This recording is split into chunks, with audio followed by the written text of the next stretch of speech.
Les supporters parisiens commencent à en avoir l'habitude et désormais, les désillusions en Coupe d'Europe ne semblent même plus les affecter. Hier soir, face à l'un des favoris de la compétition, le Bayern Munich, le Paris Saint-Germain a encore montré de grosses lacunes et s'est fait sortir piteusement malgré ses stars, Kylian Mbappé et Lionel Messi. Malgré la plus grosse masse salariale du monde et donc des joueurs de haut niveau, la marche est une fois de plus trop haute pour l'état-major qatari, qui va de nouveau devoir tout changer l'été prochain.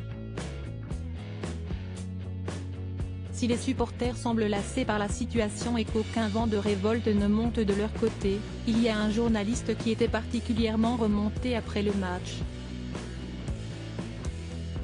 Intervenant tous les soirs dans l'Acte Foot sur RMC, Daniel Riolo était bien évidemment présent après la défaite du PSG pour tenter d'analyser ce nouvel échec cuisant des Parisiens, dont l'objectif depuis l'arrivée du Qatar est d'enfin remporter la Ligue des Champions. S'il n'épargne bien évidemment pas Marco Verratti, avec lequel il a un contentieux depuis plusieurs années et qui a offert une prestation indigne, le compagnon de Géraldine Maillet avait un autre homme dans le viseur durant son analyse.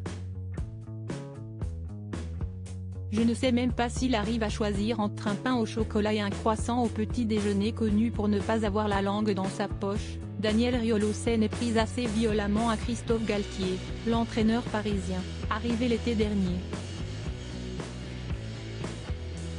Galtier est une pompe, enrage-t-il lors d'une discussion sur ses choix tactiques, avant d'enfoncer encore un peu plus l'ancien footballeur de 56 ans, il ne prend pas de décision.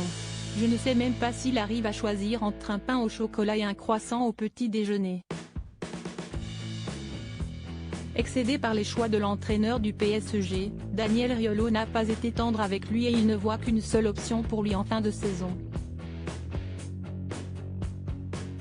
Christophe Galtier, il va falloir parler de lui parce qu'il va prendre la porte, assure le journaliste de 52 ans. Une nouvelle grosse désillusion pour le PSG et un constat implacable et sans appel de la part de Daniel Riolo, qui ne comprend toujours pas les choix de la direction parisienne depuis plusieurs années maintenant.